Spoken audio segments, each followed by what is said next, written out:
welcome to another edition of the Final Down NFL podcast with No, me, Jim, not another Finn, edition. and Punk Raider. We're here to talk about the NFL, boys. How we doing?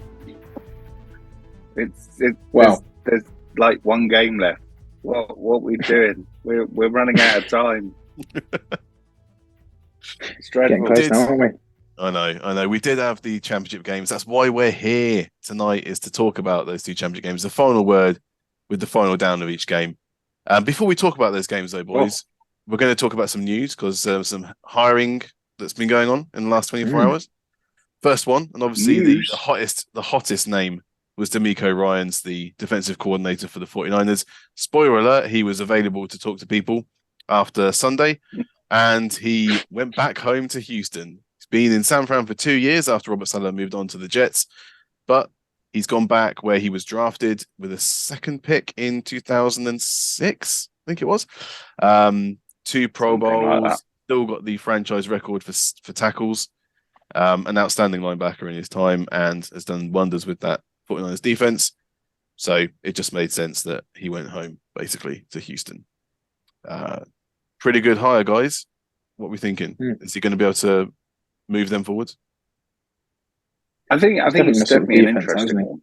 Yeah, you look at the scheme that the 49ers defense runs, and you think that's pretty transplantable anywhere, to be honest, as long as you've got fairly good players. And if you think the Texans, they've got Stingley Jr. and various other pieces there. So yeah, exactly. So I think it's a good hire. I think it's important that he has a good offensive coordinator with him. I can't think off the top of my head who that is or who it will be, but it's. I think if they trust him to do the job and just leave him to get on with it, and he should do well there. And like you say, he knows the area, he knows the fans. They'll give him a decent honeymoon period. They're not going to get on his back straight away. He's got to be given some time. He can't. They can't expect him to completely change the franchise overnight. But I think you can't. I think the defense is obviously lacking severely. So getting that sorted is always gives them a foundation. Like Punk said, you've got a good offensive coordinator with you. You can start putting points on the board and start turning the franchise around. But it's not possible unless you get given time. Absolutely, and he's going to be the 4th head coach in 4 seasons as well. So yeah, I think it's a bit surprising that the Texans went this route. To be honest, I was kind of thinking they might go for one of the wily old vets rather than someone young and fresh and up and coming, just because of who they are as a franchise. But no, it's good to see that they've actually kind of taken back one of their own, as it were, and obviously management knows him, so it should be a good fit. From the fresh young talent to the wily old vet, as you say there, Punk, and it's Denver that have paid for Peyton. Sean Payton, after taking a year off, at least 2 years off, feels like, from New Orleans, he is going to Denver. I think it's only a year. Really, only a year? I thought he'd been gone for like 2 or 3 years. Mickey Loomis Dennis Allen took over, didn't he, last year? I think he's extended again. No, it is a year. It is only a year. Yeah. Wow. We thought, look, let's. Denver had a first-round pick, albeit the late rounder they got from the Dolphins, who they got from the Niners. So they don't want a first-round pick. They don't get a second-round pick next year. They just get a third-round pick next year from the Saints as compensation, because obviously Sean Payton signed a massive deal before being unceremoniously sacked from the Saints. So there we go. I'm surprised because for all the world, I thought he was going to Dallas. And of course, when they decided to sack Kellen Moore rather than Mike McCarthy, that door closed. And I'm guessing Sean Payton was just like, well, I'll take a job. They're going to pay me 17 to 20 million a year. I'll take that job. I was relying on him sorting Wilson out, aren't they? This is their one big hope with this hiring, I think, is you are tasked to get Wilson back to what he was. I think there's 2 things with this whole thing. Is number one is, where the bloody hell did Denver manage to get a draft pick from to be able to pay for him? And number 2, Bradley Chubb.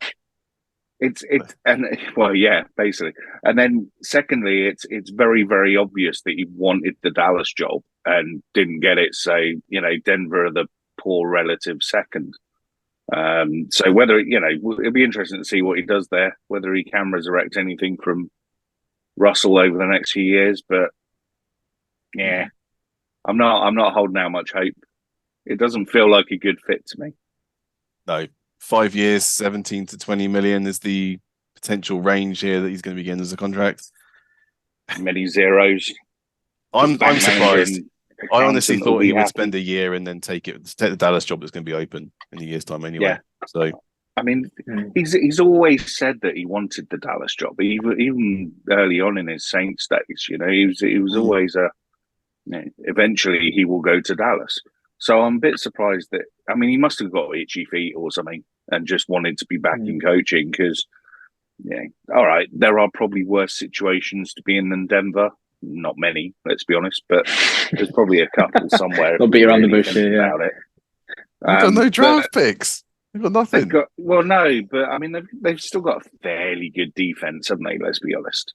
It's fairly good defense. If he thinks he can get something out of Russell Wilson, then more power to him.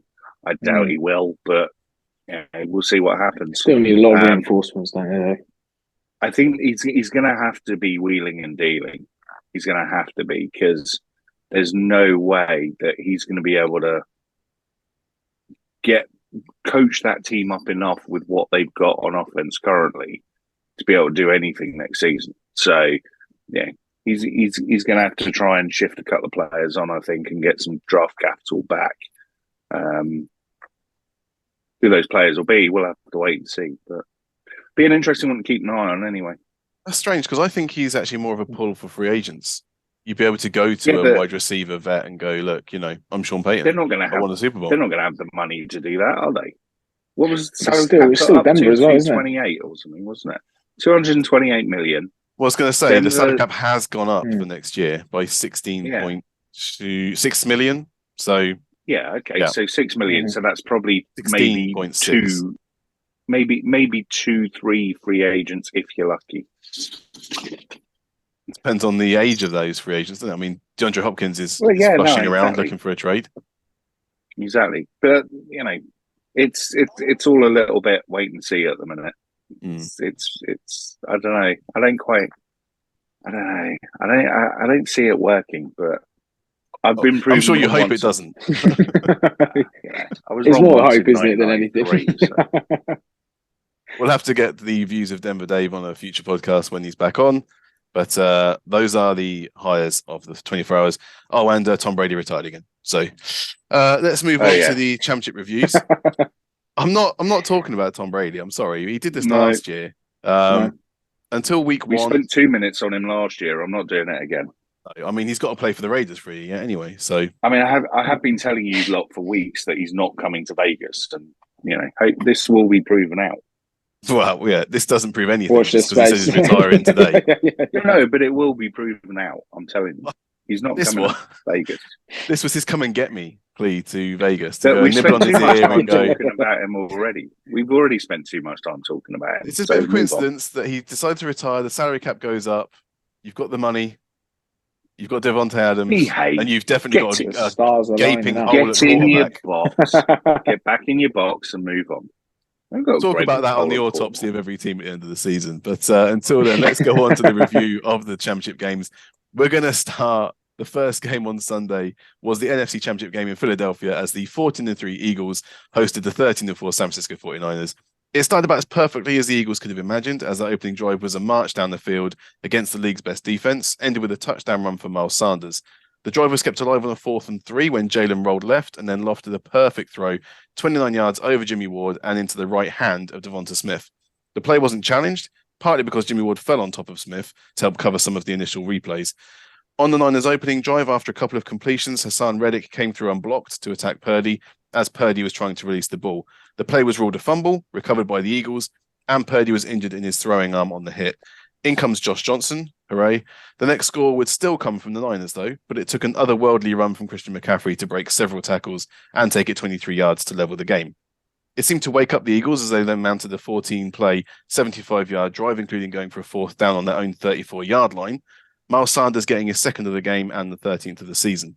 Josh Johnson then channels Cam Newton, not MVP Cam Newton, but Super Bowl 50 Cam Newton, as a fumble on the snap was somehow recovered by Hassan Reddick rather than Johnson.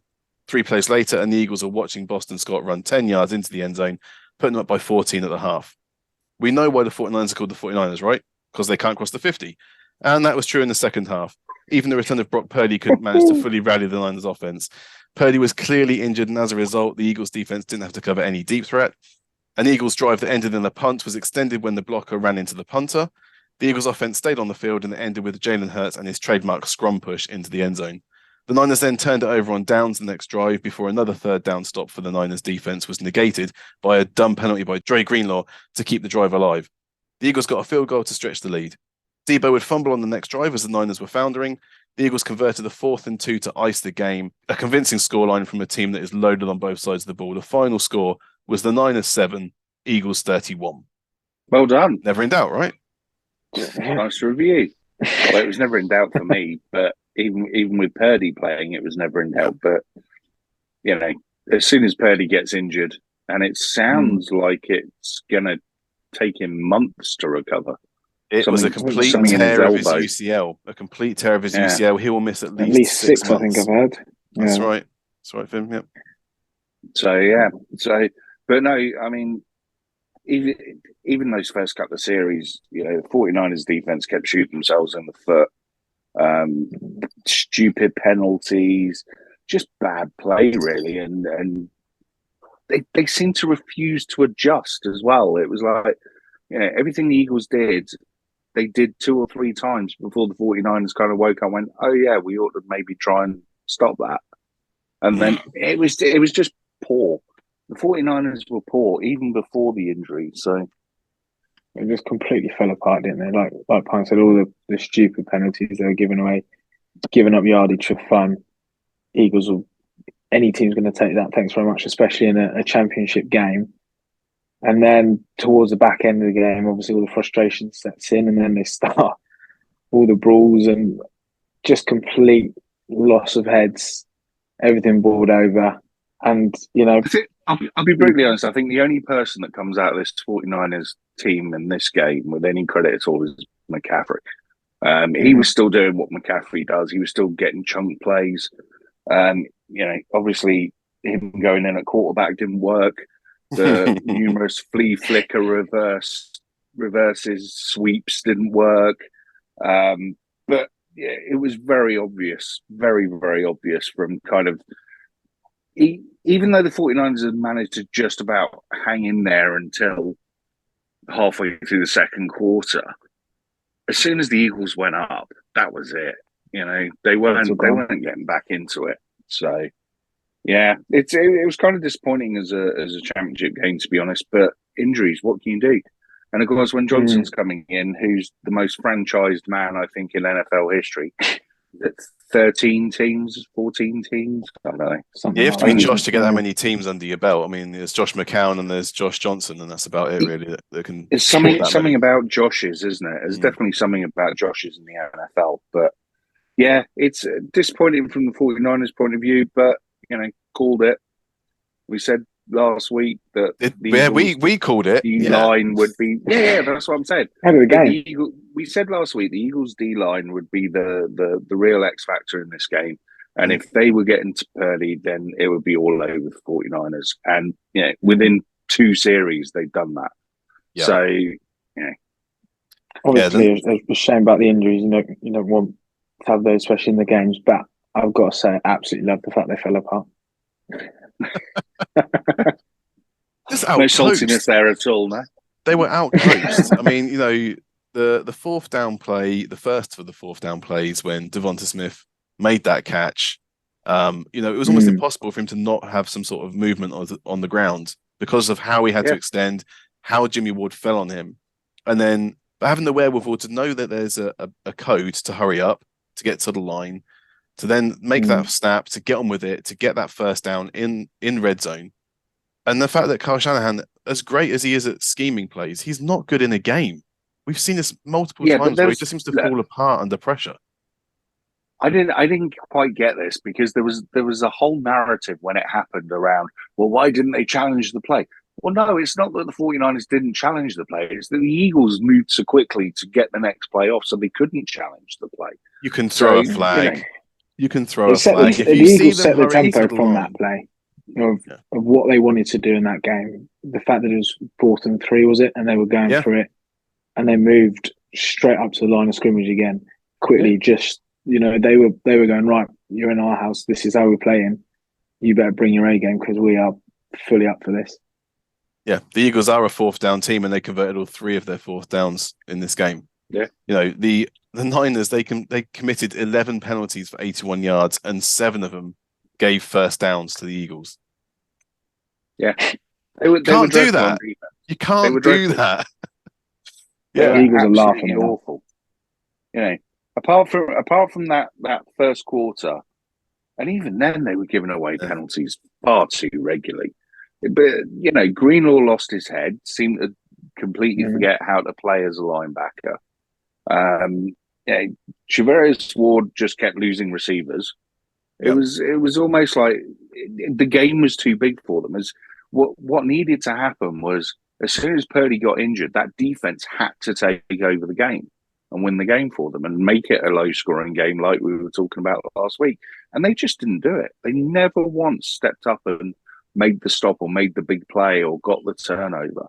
Some of that is down to how well the Eagles played, but the 49ers were just dreadful. They were abjectly I also think as well that as good as the Eagles were, I don't feel they really... They weren't pushed. No, they didn't have to. Didn't get they out were of in second gear. Complete control of the game the entire time. Mm-hmm. Well, the Niners only had 22 and a half minutes possession for the Niners. Yeah. 164 total yards. Just 11 completions on their passes, and they were pressured on 13 of their 18 dropbacks. I mean, I didn't even understand why they put Purdy back in the game after Johnson had gone out with his concussion. It's like desperation play, wasn't it? You can't throw the ball. You might as well just play Wildcat and just have Debo and McCaffrey behind there anyway. There was no point in spending an extra quarter in trying to make your veteran quarterback's arm falling off. McCaffrey did try a throw, and it was 20 yards from anywhere. Try one. Yeah, absolutely. But he stick to the running. Let's be honest. He's only had 10 weeks to learn the playbook, and he hasn't learned any of the quarterback calls. So, I'm annoyed. I am annoyed because I firmly believe the Eagles would have walked this game even with Brock Purdy playing the full 60 minutes. The problem we've got now, of course, is they'll always have this out of going, well, Brock Purdy was injured straight away, and then Josh Johnson was injured. Well, obviously, there's something about your scheming that you're not protecting the quarterback. This is 4 quarterbacks you've lost through the season because you haven't schemed it properly. You can't block Hassan Reddick with a backup tight end. No, you are asking for injuries to happen, and we saw it coming.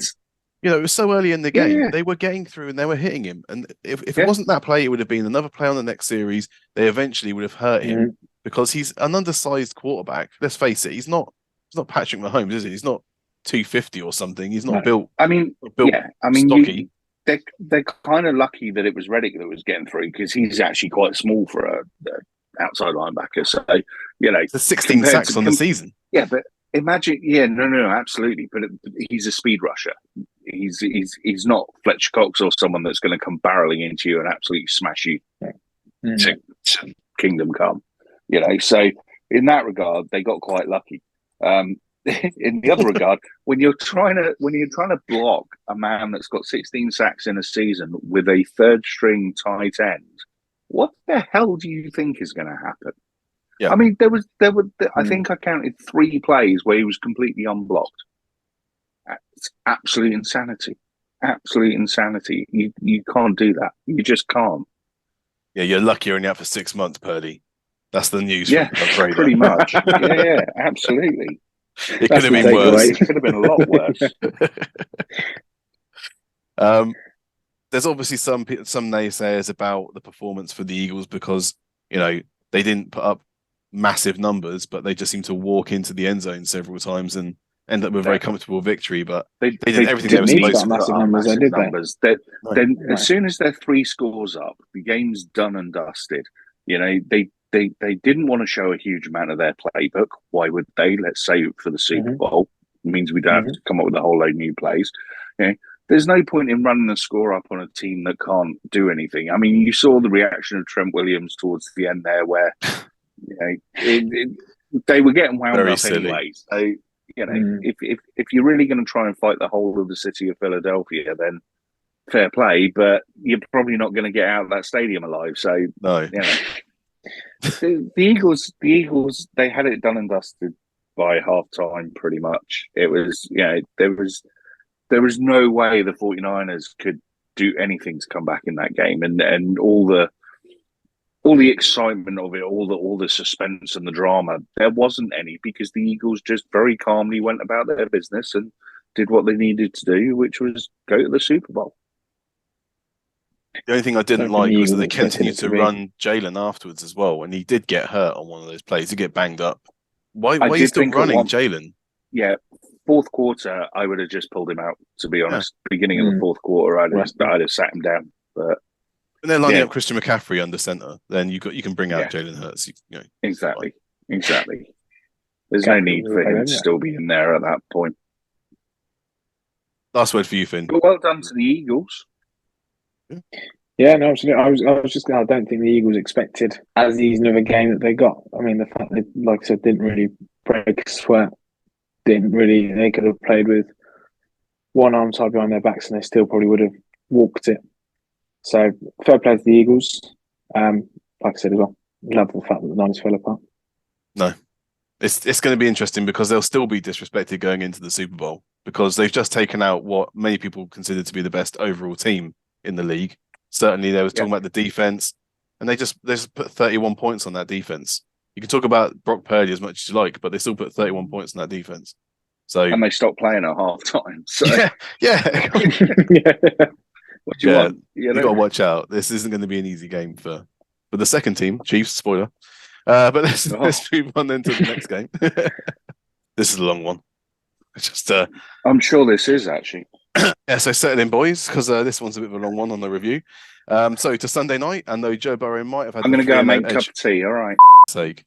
Yeah, you go off and make a cup of tea. Go on. This is going to take a while. It's that warm up again. You can't go straight into the deep end. Come on. No.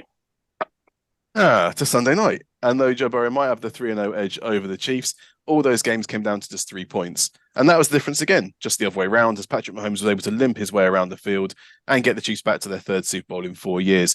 It was a fairly terrible start for the Bengals. The crowd forced a false start on the O-line that was also not doing a good job of protecting Burrow. Burrow took a sack from Frank Clark after almost getting picked by Trent McDuffie earlier in the first drive. The Chiefs' plan was to try and run the ball or get it out of Mahomes' hand quickly. The run game didn't work, but Mahomes can still throw it, and Kadarius Toney had a catch in the end zone ruled out for a bobble. So the Chiefs had to settle for field goals on back-to-back drives, as a Pacheco 9-yard rushing score was also ruled out for an offensive hold by Andrew Wiley. Despite a shaky O-line giving up 4 sacks of Burrow in the first 20 minutes, Joe did manage to get a drive going through Tyler Boyd, and a field goal cut the lead to 3. Mahomes fired back with a couple of big plays, one to Marcos Valdes-Scantling, the other a 4th and 1 from the Bengals' 14-yard line, shifting right and finding Travis Kelce in the end zone. It got worse for the Bengals on the next drive as Burrow got picked by Jalen Watson. It got better for the Bengals when the Chiefs went 3 and out with their opportunity. Burrow then led a 12-play, 90-play drive to tack on another field goal for a 7-point Chiefs lead at halftime. The Bengals punished another Chiefs 3 and out with a touchdown drive that saw T. Higgins invoke Randy Moss in the end zone, catching the ball over Jalen Watson and Juan Thornhill to tie the game. But the Chiefs seemed to score when really needed, and Mahomes converted 3 third downs, the last one a laser into Marcos Valdes-Scantling's chest in the end zone, with the smallest window as Mike Hilton came flying across. By this time, Pat was down to just Kelce and Marcos Valdes-Scantling as targets as well.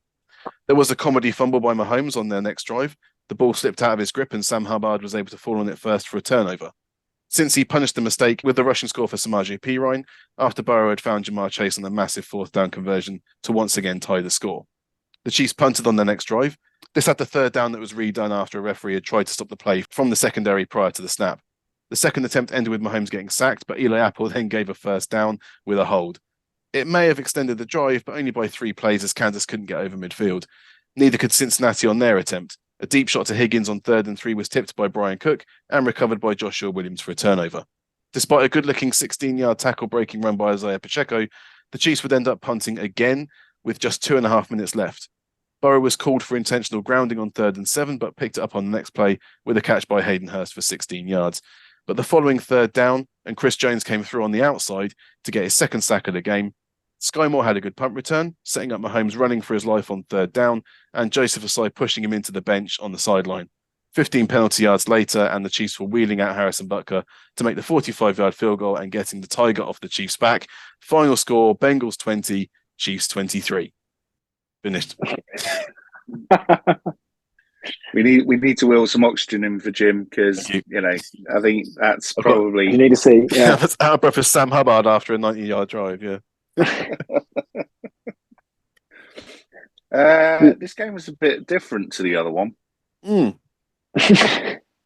Yep. This was the game we expected in terms of a championship game.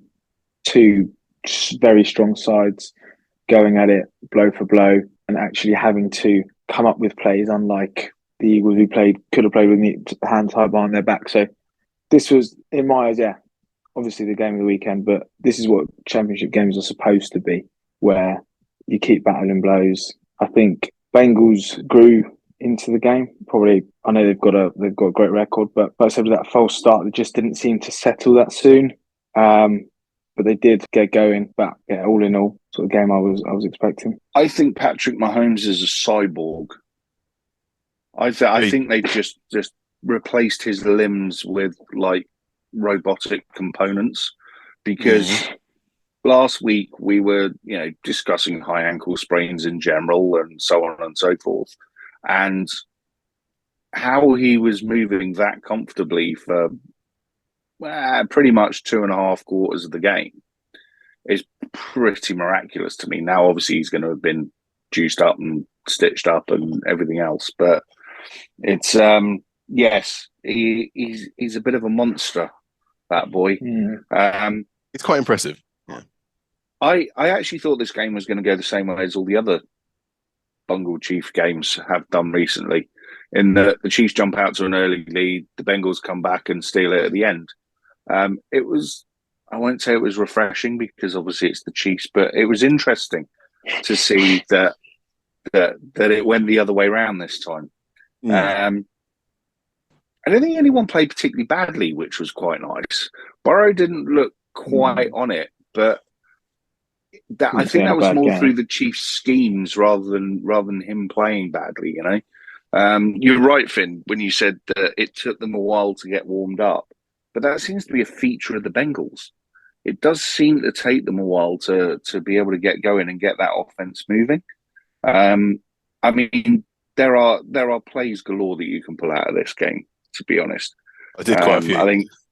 Yeah, I know. I'm kind of the whole game, didn't you? I tried to be succinct, but it wasn't easy with this game. Yeah, no, I kind of got the same thing because I think I've got 6 power plays from this game, to be honest. But you need it from this I might just drop all those in. I might just drop all those in as we go, actually. So, I mean, the first thing to me that stood out more than anything else was the the Bengals' offensive line were really not holding up like they did against the Bills. So obviously halfway through the first quarter, you've got Burrow getting dropped 3 times in a row. It kind of set the tone a little bit, really, in that whereas the week before the Bengals have managed to open run lanes and protect Burrow so that he could just, throw the ball wherever he liked. The Chiefs up front weren't really scheming anything particularly weird and wonderful. They were just getting through a lot. So it kind of harked back to the Bengals from last postseason, and then also the way they've been the majority of this season, and that the older offensive line woes came back to haunt them a little bit. Burrows did pick it up. Jamar Chase had some great catches. T. Higgins was right in there. T. Higgins' touchdown catch over the top of the 2 defenders. That was great. They needed that at that point as well. You could see it just starting to slip away slightly. And as soon as they got that touchdown, but the momentum shifts in this game were ridiculous. It was, as soon as the Bengals got back on level terms and you thought, right, that's it, they're going to knuckle down now and actually, make a few changes and really push for it. the Chiefs would just come straight back down the other end and do something to take the momentum away. So I thought it was a really good game. Really was blow for blow, wasn't it? Two really good teams playing really high level football. It's a shame the wrong team won, but I can't have team for me. I suppose. Did you watch the game, Punk? Could you watch the game? I mean, I stayed up to watch it to the bitter end because I was just hate watching the Bengals. But yeah, I'm significantly older than you, so I watched it the next day. It was like 3 o'clock in the morning when it finished. You're right. Yeah, exactly, and was looking like potentially longer as well. So it was, exactly.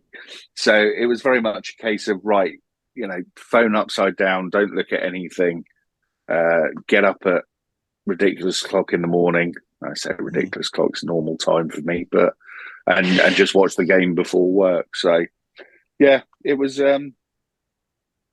time delayed, but I didn't feel like I was missing out on anything by not staying up to 3 a.m.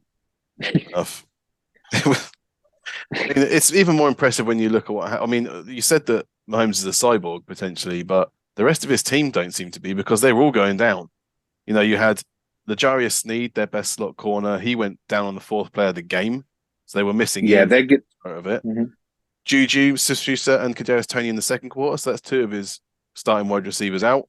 Mecole Hardman, who just come back, went out again, and Willie Gay were both hurt in the third quarter, so linebacker. So they had a lot of injuries piling up on that team through the game, but he still managed to just, when it mattered, get those first downs, start converting those third downs. And we need to point out as well that a lot of those guys came back in. So Tony came back in and made a couple of plays for him. Valdez-Scantling had that laser that he caught. I'm still not quite sure. I need to see a coach's replay from above to see how he managed to get it in that window, because I can't remember who the defensive back was, but he was there. Hilton. He was literally there.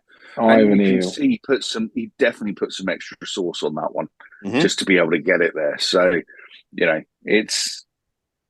I think out of both teams that have won their games, the Chiefs will definitely be glad that there's now 2 weeks before they have to play again, because, like you said, they're picking up niggles and knocks and injuries a lot more than the Eagles were. The Eagles will have, come out of that game on Sunday going, well, that went about as well as it could.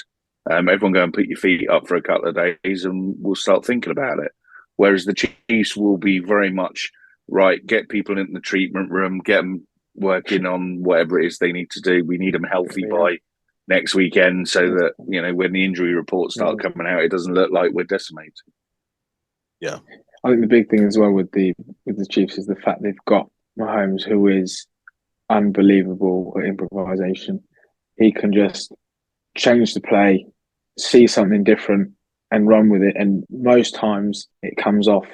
Having that, you can't really, you can set up to defend against what you think is going to be the play that the Chiefs are going to run, but then Mahomes will take the snap and then go, actually, I'm going to mix up the play now and hit that as well. And the fact that, Kelsey comes deep and then will go long, and the variety of what his usual targets will go in through, just, you can't keep the Bengals guessing, can't really coach that side of things. So that's a really useful sort of offensive tool, as we all know. That's the other thing to highlight, really, is just how much Kelsey and Mahomes are on the same wavelength. So as soon as Mahomes is in trouble and starts, extending the play and rolling around, Kelsey's looking for him and he's looking for Kelsey. They're not looking. Mahomes is not looking to 2 or 3 different receivers when he's going out. He's going, where's my safety blanket? Especially while he's running around on that hobbled leg. So, it really is kind of testament to how much time those two guys have spent together, OTAs and training camps and off seasons and so on and so forth. And also B, just how ridiculously good Mahomes is at extending plays. It was also so important that Travis Kelce was playing that game. He was a game time decision because of his back. I didn't think there was any chance he wasn't going to play because he'd play with half a body. But 7 catches, 78 yards and a touchdown. He was a massive difference in that team. They're not winning without him in that game. As good as Marcus Valdez-Scantling was amazing in that game, but Travis Kelce is always the engine that helps to move that offense. So And just looking at some other kind of interesting stats, obviously Burrow did throw 2 interceptions in this game. They came at bad times as well. It was never a really good time to throw an interception, but there are some better times when he did. 9 penalties for 71 yards. There's been a lot of stuff during the game. I mean, Twitter's always toxic at the best of times, but there were so many things going on, talking about it being rigged, and it's all against the Chiefs. Well, there was only one team where a touchdown got scrubbed off for a holding call, and that was the Chiefs for a very weak holding call. There was a pass breakup for an interception which they called back. It was early, but then they did the same thing with Mike Hilton, and the crowd the Bengals fans were booing about that. The intentional grounding on Samaje Perine, he was at least 10 yards away from where Joe Burrow threw the ball down into his feet. I just think that when you start looking back at it with more objective eyes, I think I can probably explain 8 of the 9 penalties that the Bengals... As a member, as a fan of a team that is consistently picked on by zebras and the league in general, I feel I'm probably in the best position to be able to explain that, the refs weren't necessarily making dodgy calls. They were just not being particularly good calls. Do you know what I mean? It's like the problem I have with the NFL refereeing is that when you get to the postseason, the style of refereeing changes, and that's not always communicated across very well. Mm-hmm. So there very much is more of a try and let them play scenario that goes out. I mean, I think the biggest example of that is the blatant pass interference in the Rams Saints a few years ago that ended up changing rules and all the rest of it. But they do try and let more go. So the fact that they're throwing those flags indicates that it's got to be something pretty egregious. And you're always going to get partisan fans that go, they're only throwing them on one team and this, that, and the other. Yeah.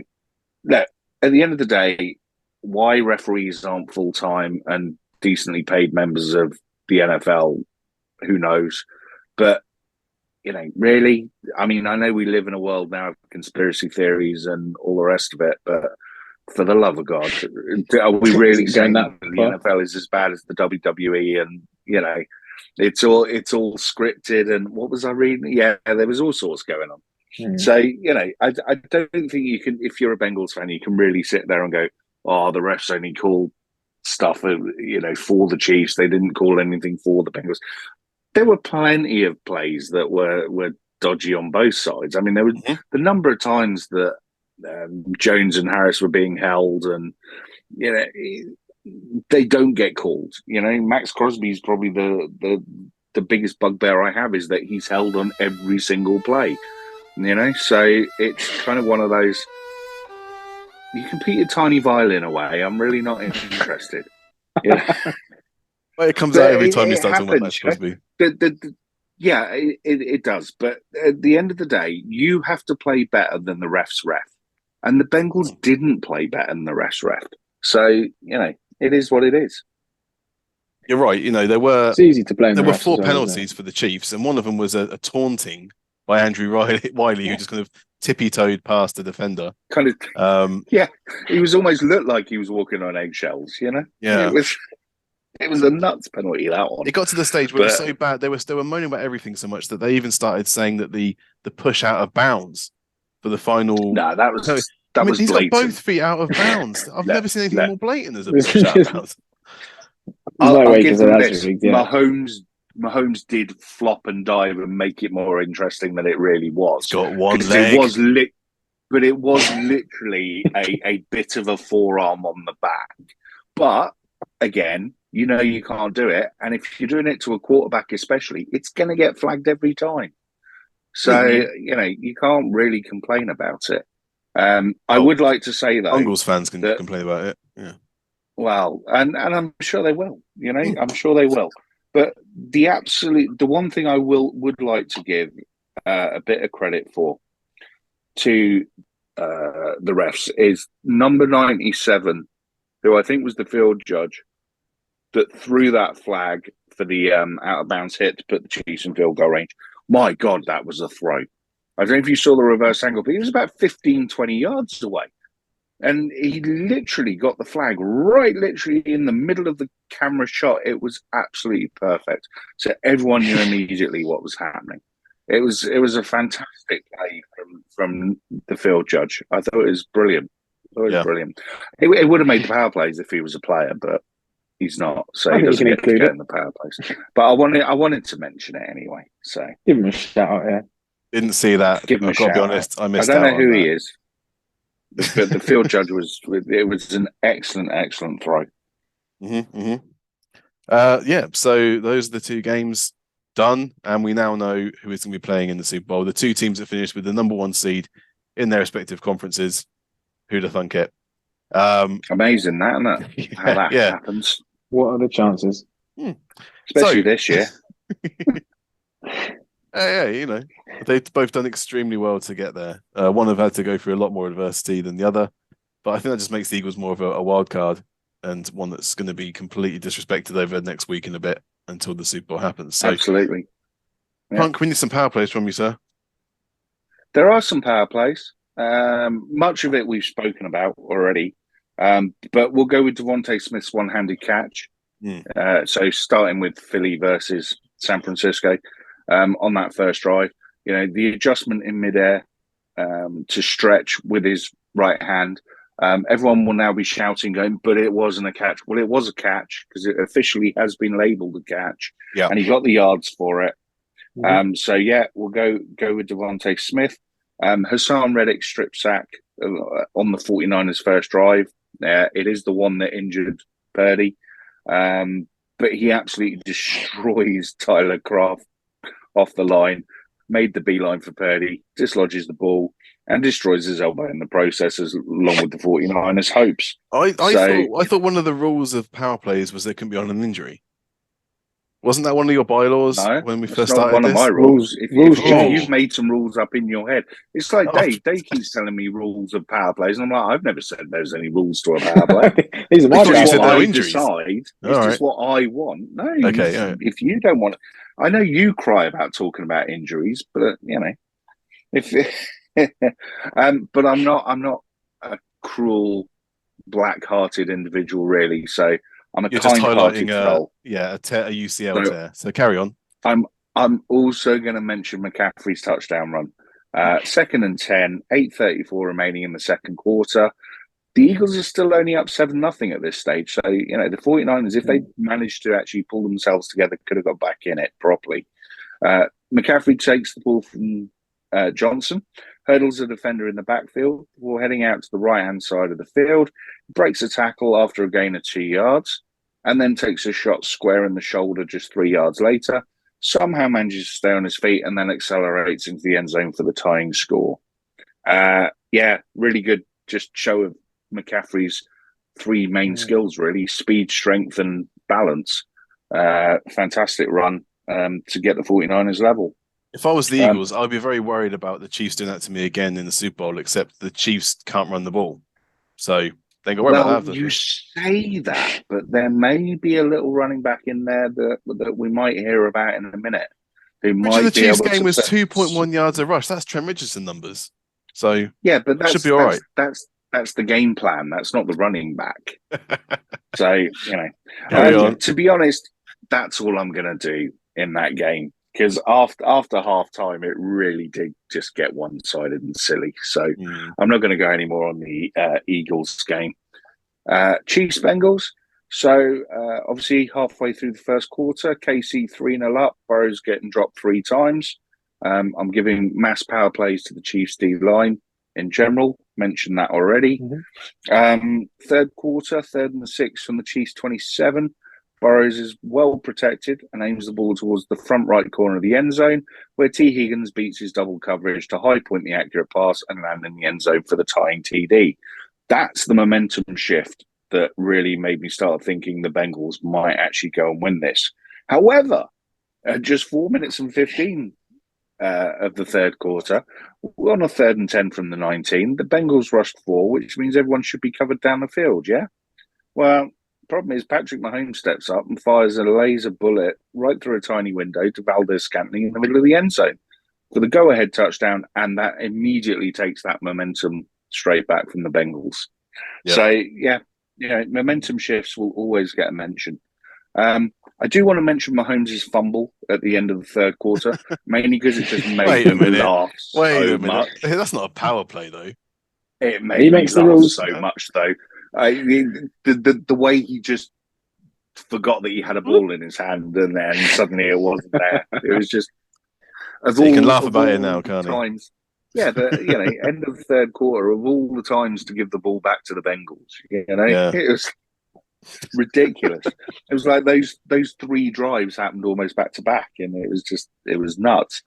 On to the fourth quarter, 4 minutes 52 remaining.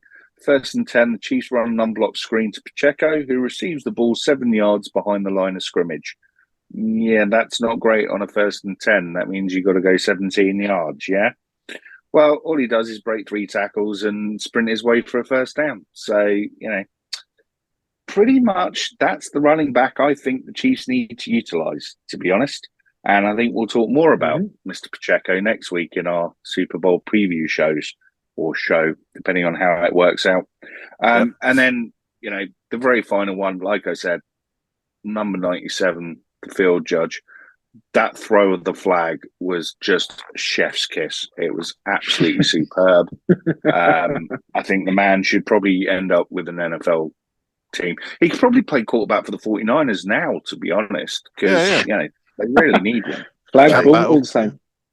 There you go. There's your championship power plays for this week.